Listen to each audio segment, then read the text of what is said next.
The security camera sees everything.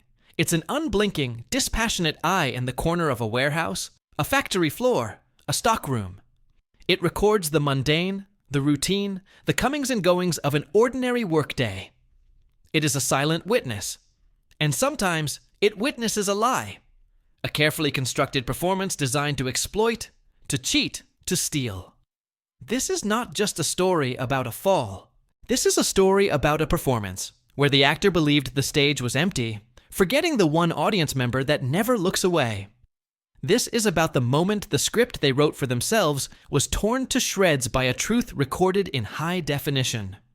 We are about to dissect a case that exemplifies a silent war happening in workplaces across the world. A war against a specific kind of heretic. Hereges, Kem, ideologicamente, atacamas, are not the genuinely injured, not the victims of real misfortune. The heretics are those who weaponize victimhood. They are the architects of their own accidents, the playwrights of their own pain, who then have the audacity to point a finger and demand payment.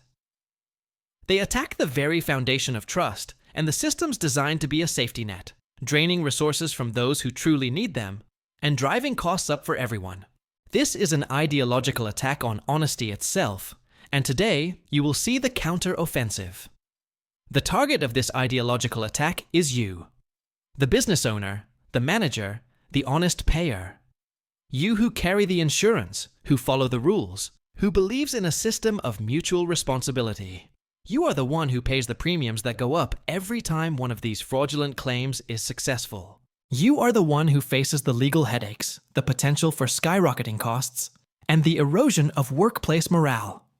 This video is your intelligence briefing. This is your shield. Consider the sheer audacity it takes to look at a normal, safe work environment and see not a place of productivity, but a stage for a criminal act, to rehearse a stumble, to practice a grimace of pain, all while calculating a potential payout. This is a premeditated financial assault disguised as misfortune. And it begins in the most ordinary of places. Think of your own workplace right now. The hum of machinery, the focus of your employees, the rhythm of a standard operating procedure. Now, imagine that rhythm being shattered by a cry, a call for help. An employee is on the ground, clutching their knee, their back, claiming a sudden, sharp pain from a slip, a trip, a fall. Your first instinct is concern. Your second is protocol. You help the employee, you file the incident report, you initiate the worker's compensation process. It all feels so real, so procedural. But what if, in the back of your mind, a tiny alarm bell rings? A subtle inconsistency in the story. A detail that doesn't quite fit the physics of the event described? That right there is the first red flag. That is the moment the investigation begins. That is the moment you must decide to be a victim of a lie, or to become the agent of truth. The system relies on trust, but it is verifiable truth that keeps it solvent. When that first doubt emerges, the command must be absolute, the mindset uncompromising. It's a simple, powerful phrase that separates emotion from evidence. It's the mantra for the honest payer. Show me the footage. This is not a statement of cynicism, but of due diligence.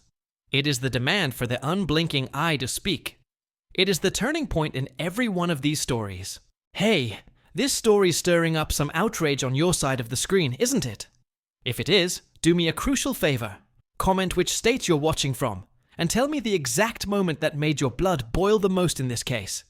That way, I'll know you're truly connected to our mission, exposing these fraudsters and bringing justice to light. And listen to this. 96.3% of the people following these investigations still aren't subscribed to the channel.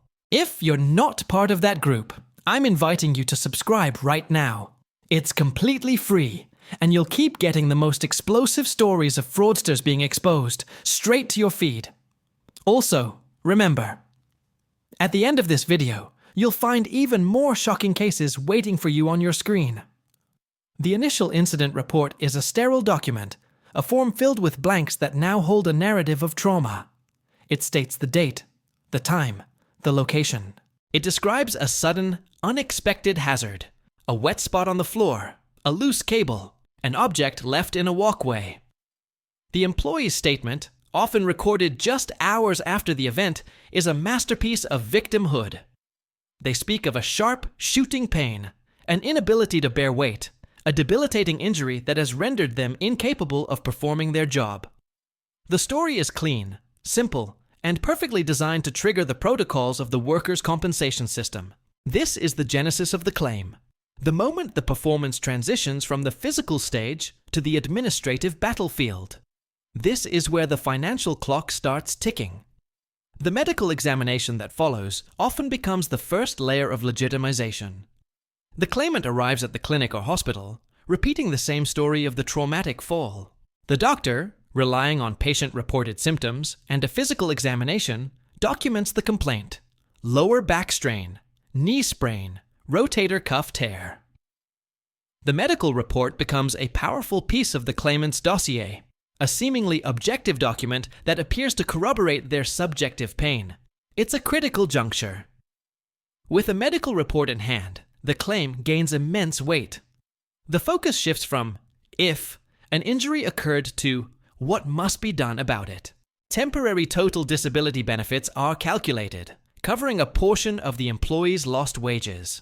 Medical bills for treatment, physical therapy, pain medication, follow-up visits begin to accumulate, all billed to the employer's insurance carrier. The financial pipeline is now open, and the meter is running. But within this seemingly straightforward process lies the core vulnerability that fraudsters exploit. The system is built on a presumption of good faith. It is designed to help, not to interrogate. The claims adjuster's role is to manage the process, not to play detective, at least not initially. They process the forms, authorize the payments, and schedule the medical appointments. For the dishonest claimant, this administrative machinery is the target. They understand that the system, once set in motion, has a certain inertia. They bank on the fact that it is often easier and cheaper for an insurer to settle a claim than to engage in a protracted, expensive legal fight. This calculation is the bedrock of their confidence. Yet, the initial claim file is a story, and every story has its holes. The first red flag might be something small, almost insignificant. Perhaps the description of the fall is too generic, lacking the specific, chaotic details of a genuine accident. In a real slip, a person might flail, grab at something, twist in an awkward way. The story is often messy.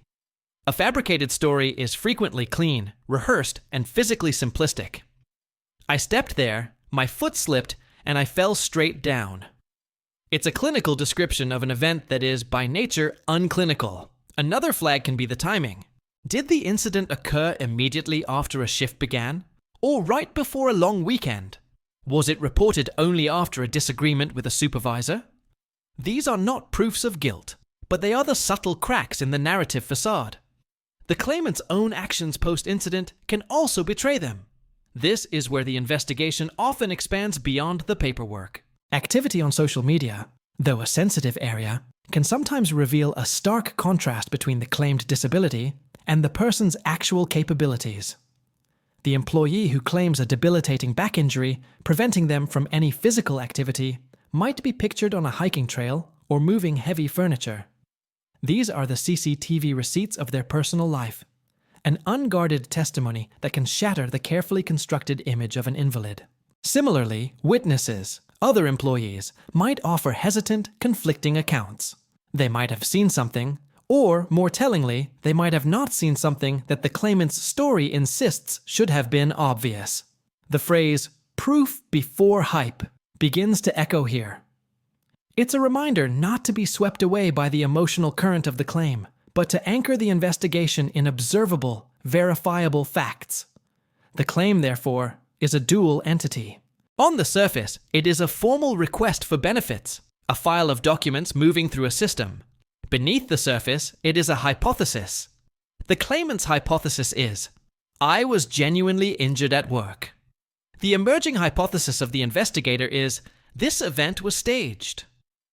The entire process from this point forward is a rigorous testing of these two competing ideas. The adjuster's file transforms from a simple administrative folder into a fraud file, a collection of clues waiting for a key to unlock their meaning. That key is often found not in the words of the claimant, but in the silent, objective record of the CCTV receipts. The demand is no longer just a procedural step. It is the central command of the entire inquiry. It is the moment you look the hypothesis of fraud in the eye and issue the only challenge that matters. Show me the footage. The transition from a standard claims file to a full-blown investigation is not triggered by a single, glaring anomaly, but by a convergence of subtleties. It's a shift in the investigator's mindset, a gut feeling that solidifies into professional suspicion. This is the domain of the red flag, where intuition meets deduction. The story no longer feels quite right. The timeline feels a little too convenient. The description of the injury a little too textbook. The employee's behavior in the days leading up to the incident a little too conspicuous. These are not yet the CCTV receipts that deliver a verdict, but they are the urgent memos that demand one. They are the whispers that something in this perfect narrative of victimhood is profoundly broken. Let's codify these whispers. The first category is medical inconsistency.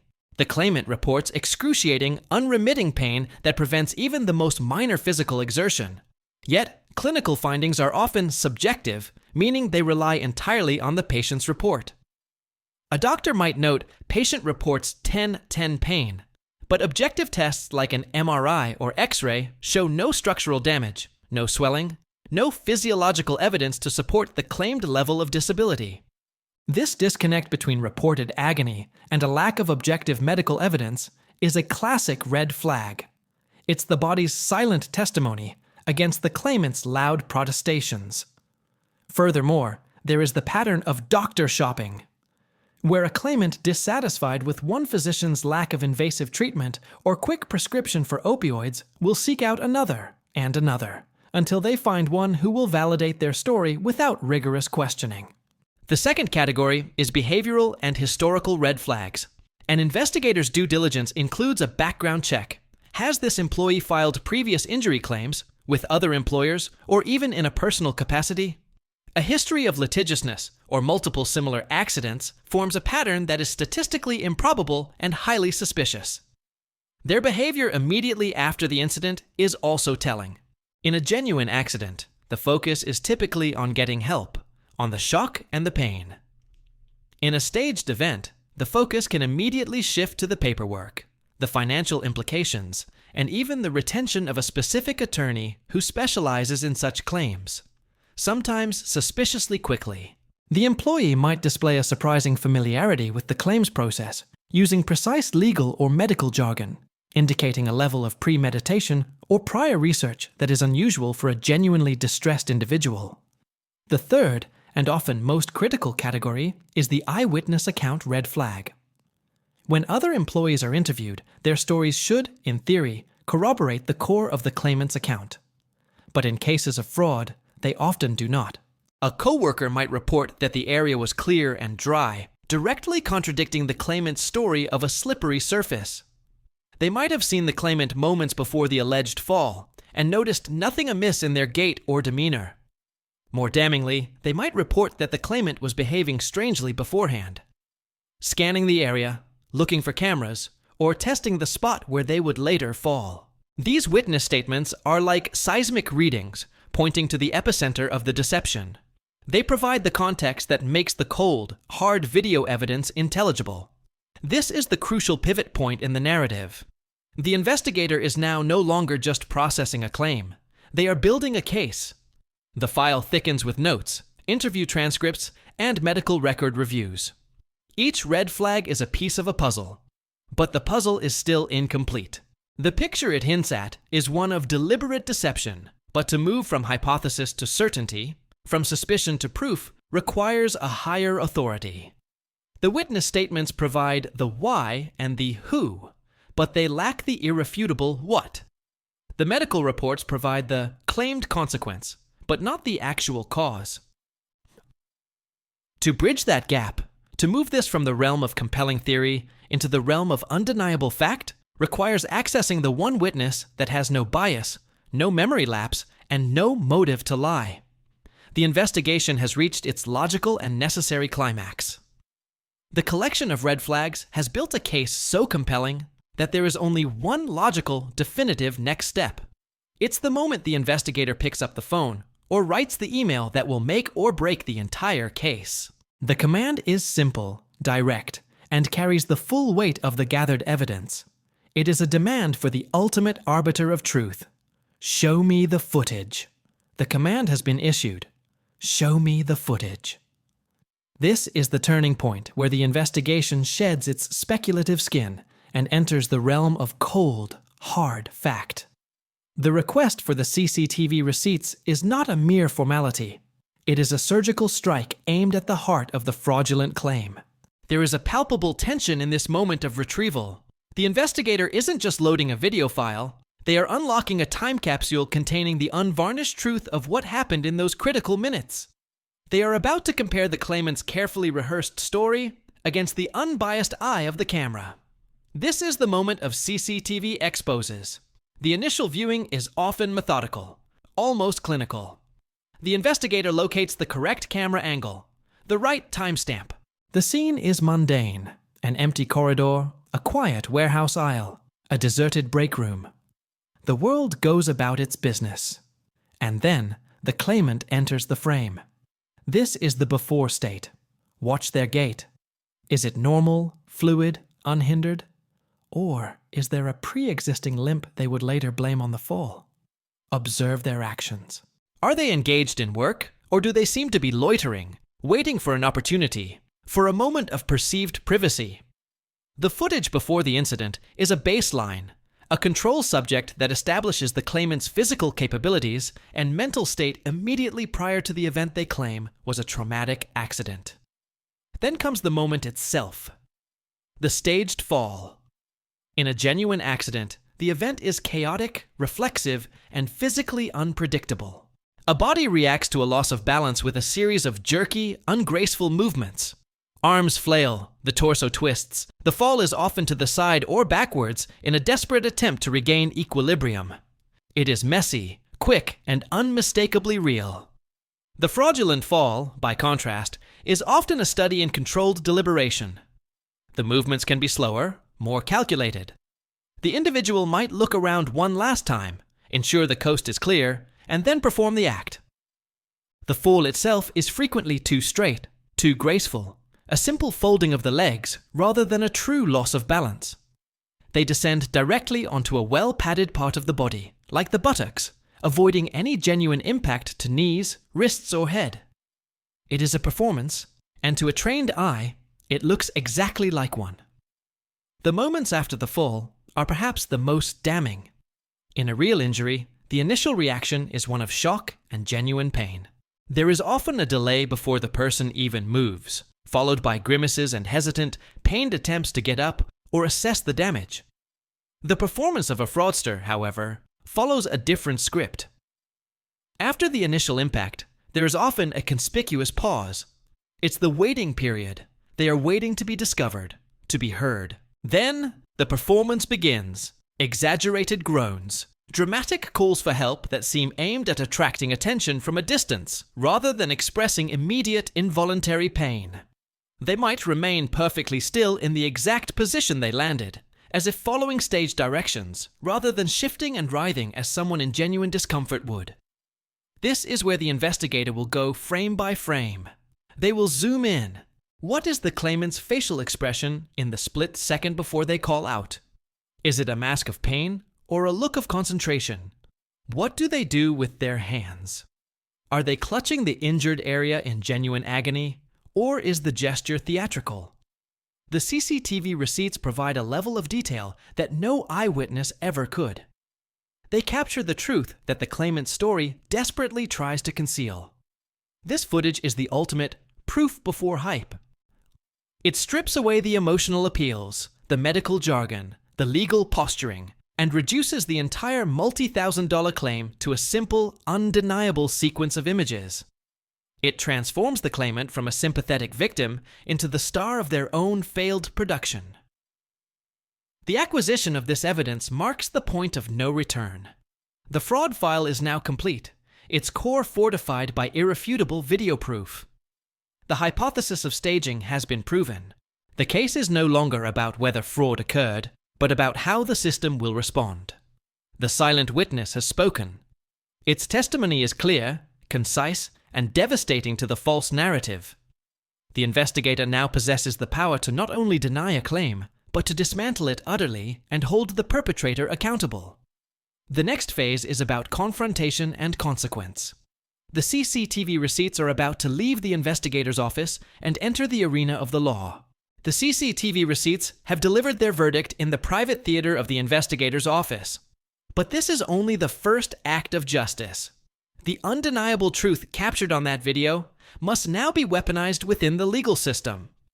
This phase, from claim to conviction, transforms the evidence from a defensive tool for denying a claim into an offensive weapon for securing a legal reckoning. The case file, now a formidable fraud file, is handed over to legal counsel. The goal is no longer just to stop a payout. It is to establish a formal record of fraud and to impose tangible consequences on the perpetrator. This journey begins with a critical and often decisive legal procedure: the deposition. A deposition is a sworn, out-of-court testimony. For the claimant, it is the moment they must solidify their story under oath, in a room filled with lawyers and a court reporter transcribing every word. For the defense attorney, armed with the CCTV receipts, it is a carefully laid trap. The initial phase of the deposition is deceptively simple. The claimant is asked to tell their story in their own words. They are encouraged to be detailed, to describe the hazardous condition, the mechanics of their fall, the immediate searing pain.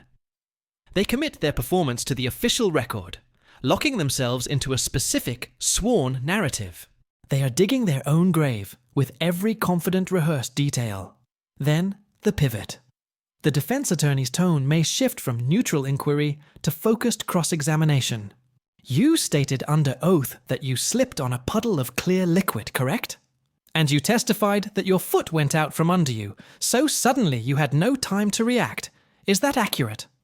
And you felt an immediate, sharp tear in your lower back the moment you hit the ground. Each yes is another brick in the wall closing around them. This is the calm before the storm, the meticulous setting of the stage for the final, devastating reveal. The attorney is operating on the principle of proof before hype, methodically laying the foundation so that the evidence speaks for itself with maximum impact. The climax of the deposition is a moment of pure, calculated theater. After the claimant has firmly and repeatedly cemented their version of events, the defense attorney will approach the topic of evidence. Is it your testimony that there is no other possible explanation for your fall other than the hazardous condition you described? The claimant, confident that their performance was unwitnessed, will invariably agree. This is the point of no return. The attorney will then say, "I'd like to draw your attention to the exhibit on the screen." A monitor is turned, or a laptop is opened. The room falls silent, but for the hum of electronics. And then, the CCTV receipts begin to play. Watching the claimant's face during this screening is as telling as the footage itself. The color drains from their features. The confident posture deflates. They see their own performance, their staged fall, played back to them in the sterile, unforgiving context of a legal proceeding. The disconnect between their sworn testimony and the objective reality on the screen is a chasm that swallows their entire credibility. The attorney may then play specific segments frame by frame, narrating the cold, hard facts that contradict the sworn words. As we can see at timestamp 14:32:05, you are not slipping. You are looking around. At 14:32:10, you are lowering yourself to the ground in a controlled manner. At 14:30:12, your body shows no signs of the violent, involuntary impact you described under oath. Confronted with this irrefutable evidence, the claimant has few options. Some will break down, their fabricated story collapsing under the weight of the truth. Others may resort to stammering, implausible explanations, digging the hole deeper. The legal strategy is clear: to demonstrate such a willful and material misrepresentation of fact that it not only voids the insurance claim, but also constitutes grounds for charges of insurance fraud and perjury. The deposition transcript and the associated video exhibit become the cornerstone of the state's case, Should criminal proceedings be initiated? This is the courtroom reckonings process beginning in a conference room, a preview of the judgment to come. The gavel drop is already echoing in the silence that follows the video's end. The fraud has been exposed, not just to an adjuster, but to the full force of the law. The path now leads directly to a judge's bench. The sterile deposition room was merely the dress rehearsal. The true performance, the final act of this legal drama, takes place in a courtroom. This is the stage for the verdict reel, where the CCTV receipts are presented not to the perpetrator alone, but to the ultimate arbiter of fact, the judge. The atmosphere is different here. It is heavy with formality, with the weight of the law. The claimant, now the defendant in a case of civil fraud, or even a criminal proceeding, is no longer just fighting for a payout. They are fighting to avoid a formal judgment that will brand them a liar and a criminal in the eyes of the state. This is the moment of courtroom reckonings. The prosecution, or the defense attorney for the employer, begins by laying out the case. They articulate the original claim, the sworn testimony of the defendant, and the initial plausibility of their story. Then, they introduce the concept of the red flag. They systematically walk through the inconsistencies, the lack of corroborating medical evidence, the timing of the incident, the hesitant statements from co-workers. They are building a wall of suspicion, brick by brick, establishing a compelling reason for why the court should look beyond the claimant's word. This narrative is a carefully constructed pathway, leading the judge's mind to an inevitable question. If the story is true, why does it contain so many flaws? The answer is coming. Then comes the centerpiece of the entire case. Your Honor, the plaintiff's entire case rests on a single, fabricated moment. But we have a witness who saw everything, a witness with a perfect memory. We would like to enter into evidence the security footage from the premises. The monitor in the courtroom comes to life. All eyes turn to it. The same mundane scene the investigator first watched now plays before the judge. The attorney provides a quiet, factual narration, much like in the deposition, but now with the solemnity the courtroom demands. You will see the defendant enter the frame. His gait is normal. He is not in distress. He looks around. This is the moment of calculation. Now, watch as he begins to lower himself. This is not a fall. It is a controlled descent. Note the placement of his hands to cushion his landing. A genuine fall does not look like this. For the judge, this is the critical moment. They are seeing the staged fall stripped of all context and argument. They are applying their own experience and reason to the images. They see what the investigator saw, what the attorney saw, the unmistakable pantomime of injury. The footage is the star witness, and its testimony is unimpeachable. The phrase, proof before hype, reaches its ultimate expression here, in a forum where proof is the only currency that matters. The dramatic claims, the emotional appeals, the entire edifice of the fraudulent claim crumbles to dust in the face of this silent, digital testimony. The defendant's attorney, if one even remains at this point, has little to work with. They cannot attack the footage. They cannot claim it was tampered with without evidence. They are left to argue intent, to suggest a misinterpretation of their client's movements, a desperate, futile effort against the clarity of the video. The judge has seen enough. The CCTV exposes the truth with a finality that closing arguments cannot overcome. The proceedings move towards their conclusion. After the final arguments, there is a pause. The judge may deliberate, but often the evidence is so overwhelming that the ruling is swift and direct. Then it comes. The sound that signifies the end of the case. The sound of justice being served. It is not a loud, dramatic pound, but a definitive, authoritative crack that echoes in the quiet room. Gavel drop. The judge pronounces the verdict. The claim is denied in its entirety. Furthermore, due to the willful nature of the fraud, the judge finds the defendant liable for the employer's legal fees and investigative costs. In many jurisdictions, this evidence is also referred for criminal prosecution, potentially leading to charges of insurance fraud, punishable by fines, restitution, and even jail time. The staged fall has resulted in a very real and very heavy legal judgment. The performance is over. The curtain has fallen. The actor has been booed off the stage by the one critic whose review matters most. The sound of the gavel drop echoes, but its reverberations extend far beyond the wood of the judge's bench. This is where the story transitions from a single case of justice to a broader lesson in consequences. The fallout is the final, unblinking accounting of the price paid for that moment of deception. It is a multidimensional collapse, impacting the fraudster financially, legally, and reputationally, while simultaneously sending a seismic warning to others who might consider the same path. The courtroom victory is not the end. It is the beginning of a long, hard reckoning. First comes the financial dismantling. The defendant is now legally obligated to pay back every cent that was expended as a result of their fraud. This includes the temporary disability benefits they received, all medical bills paid by the insurer for treatments related to the non-existent injury, and the often massive costs of the legal defense and the private investigation that exposed them. We are no longer talking about the potential gain from a successful fraud. We are talking about a profound, court-ordered financial loss. This is a debt that can follow them for years, resulting in wage garnishments, liens on property, and a crippling blow to their personal finances. The dream of a quick payout becomes a nightmare of long-term financial ruin. Then there is the career obituary. A conviction for insurance fraud, or even a civil judgment finding them guilty of a staged fall, is a permanent stain on their professional record. It will appear on background checks. The mere fact of the litigation is often a matter of public record. Future employers, especially in roles requiring trust or physical labor, will see this history. Who would hire someone who has proven themselves capable of such elaborate deception against their own employer?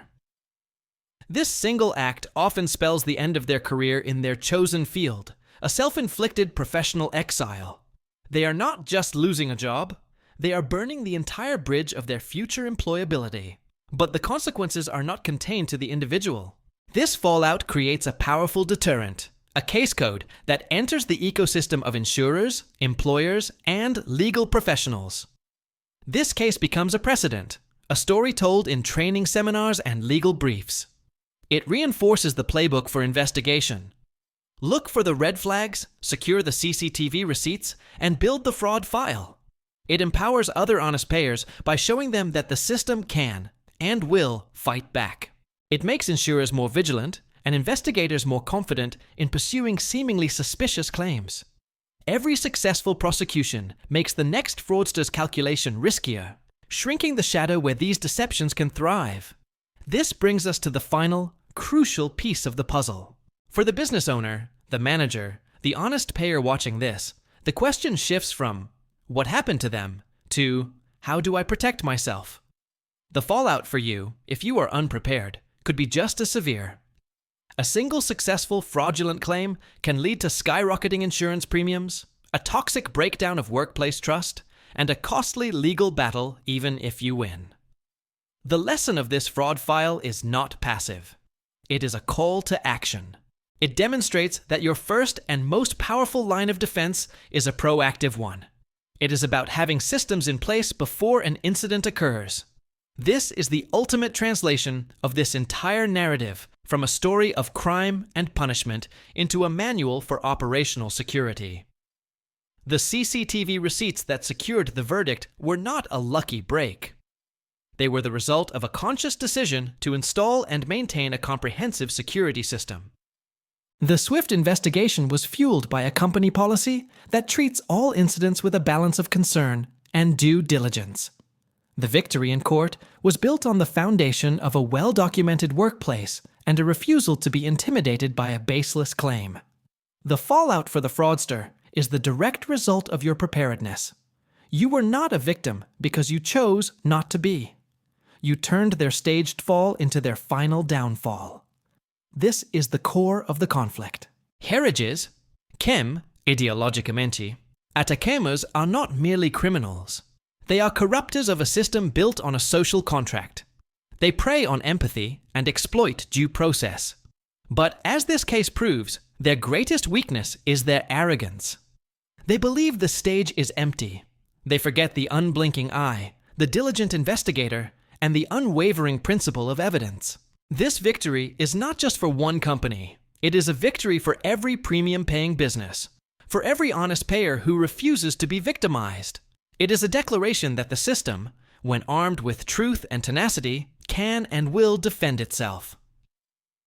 The CCTV receipts are more than just video. They are the modern-day shield against this form of ideological attack. Let this case be a permanent red flag for anyone contemplating this path. Let the gavel drop from this courtroom be a warning that echoes in the mind of every would-be fraudster. The performance is over. The age of proof before hype is here.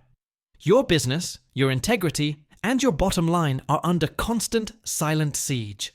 The heretics are counting on your complacency. They are betting you won't look too closely. They are gambling that you won't utter the 3 words that destroy their entire scheme. Show me the footage. Do not be a statistic. Be the exception. Be the one who is prepared. This is how you protect your business. Watch, learn, and secure your operations now.